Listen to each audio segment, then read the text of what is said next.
Olá! Vamos falar de um cenário que todo clínico conhece bem. Aquele paciente cuja pressão arterial simplesmente não baixa. A gente trata, ajusta e nada. É um verdadeiro desafio, né? E aí fica a pergunta: será que é uma falha real do tratamento ou tem outra coisa acontecendo? Para nos guiar, a gente vai mergulhar nas novas diretrizes da Portaria 49 do Ministério da Saúde.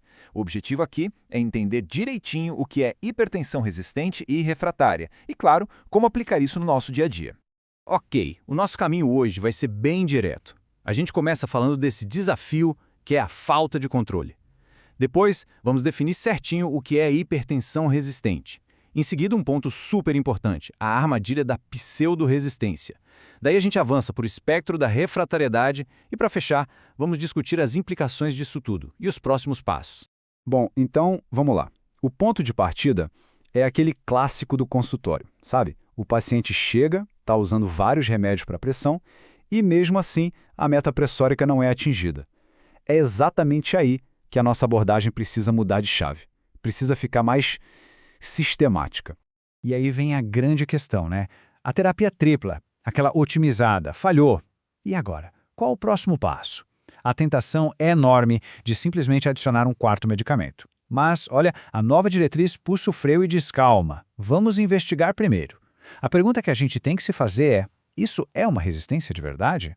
Para a gente poder responder isso com segurança, a gente precisa ter uma definição bem clara, bem amarrada, e é exatamente isso que a Portaria 49 faz. Ela estabelece os critérios formais para a gente classificar o que é de fato uma hipertensão arterial resistente, a famosa ARR. E olha, a definição formal é bem rigorosa, viu? Presta atenção. A pressão arterial tem que estar maior ou igual a 140/90, e isso depois de 6 meses de tratamento intensivo. Não é só isso.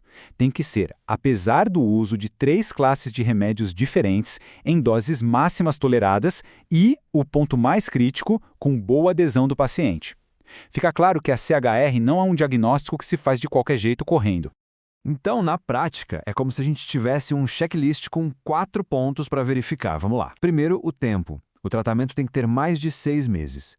Segundo, a terapia. E não é qualquer uma. Tem que ser a combinação de um IECA ou BRA, mais um bloqueador de canal de cálcio e um diurético. Terceiro ponto, as doses têm que ser as máximas que o paciente tolera. E por último, o quarto ponto, que talvez seja o mais crucial de todos, a boa adesão ao tratamento. Se qualquer um desses itens não for preenchido, bom, aí o diagnóstico de AHAR já fica bem questionável. Ah, e tem um detalhe importante aqui, uma nuance.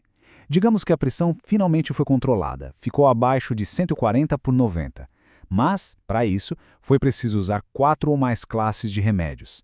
Nesse caso, o quadro ainda é classificado como hipertensão resistente. A única diferença é que a gente chama de AR controlada. E olha só, a gente não está falando de algo raro, não. A estimativa é que a AHAR afete de 10 a 20% de toda a população de hipertensos. É muita gente. E se a gente pensar no envelhecimento da população e no aumento da obesidade, a tendência é que esse número só cresça.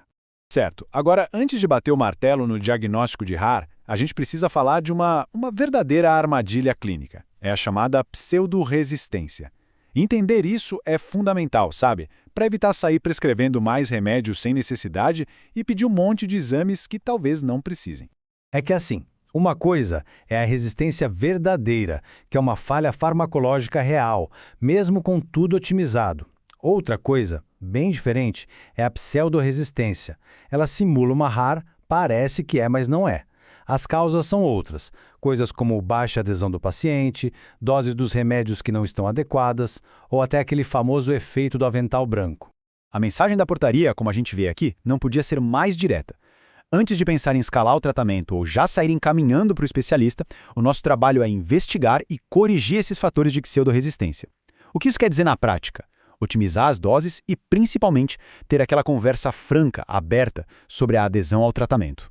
Tá bom, mas e quando a gente já fez tudo isso, já excluiu a pseudo-resistência, já otimizou o tratamento com 4 medicamentos e mesmo assim a pressão teima em não controlar?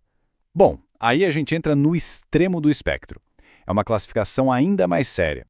É aqui que entra a hipertensão arterial refratária. E o critério aqui sobe de nível. A gente está falando da falha no controle da pressão, mesmo com o uso regular e otimizado de 5 ou mais classes de medicamentos diferentes. Isso, sem dúvida, representa o maior desafio terapêutico que a gente pode enfrentar. E fazer essa distinção direitinho entre HRI e hipertensão refratária não é só uma questão de terminologia, de dar o nome certo. Isso tem um impacto direto e enorme no prognóstico e em como a gente vai manejar esse paciente.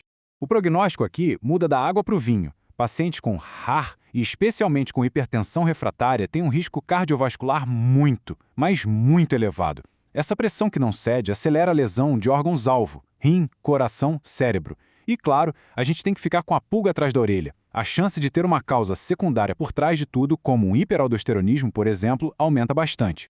E é por isso que esse assunto todo é tão importante. Seguir esse raciocínio estruturado impede que a gente saia adicionando remédio atrás de remédio sem necessidade, o que, claro, reduz o risco de efeitos adversos. E mais, garante que a gente encaminhe para atenção especializada só quem realmente precisa. Isso otimiza o nosso tempo e os recursos do sistema como um todo. Então, para a gente fechar e amarrar tudo, fica a pergunta-chave. Qual é o passo mais importante de todos antes de se colocar o carimbo de hipertensão resistente num paciente e encaminhá-lo? A resposta, no fim das contas, é sempre a mesma. Investigar e excluir de forma exaustiva a pseudoresistência. É esse passo que separa um manejo apressado de uma conduta clínica realmente precisa e de qualidade. Muito obrigado por acompanhar esta análise.